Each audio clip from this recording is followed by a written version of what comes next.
Hello mga guys, no? Natutulog si Gid Sibuyan Butcher. At may iba kong katabi nandito. Ayan ang alaga ko, oh. Tulog na. Ayan, oh. Ayan.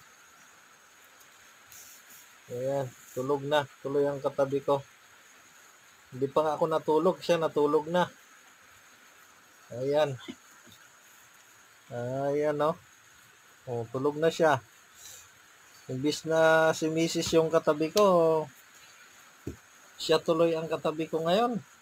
Mamaya to magtampo to yung misis ko nito at iba yung katabi ko. Ayan, no, yun lang mga guys, no? At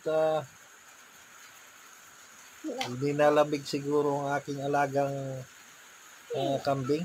Nilalamig, oh. Ayan, no? Tulog na tulog siya. Ang ganda ng tulog niya, oh. Ayan, no? Oh. Kakatay na yan. Wala pa siya natulog. Umihilik pa nga, eh. Ayan, no? Umihilik. Wala pa siya ano ho. Umihilik, no? Wala pa siya Nahilik. ano. Nagulog. Siya nga, yan. Tulog. Sarap ng tulog niya kasi umuulan mga guys. Sarap ng tulog niya. Ayan, Kala no? ko tenga niya. At hanggang dito na lang ang ating mabahabang video na. Baka magtampo na si Mrs. niyan. Kawawa naman. Ayan, na ibang katabi. Ako nga pala si Gids ng Sibuyan Butcher. Bye-bye. Bye!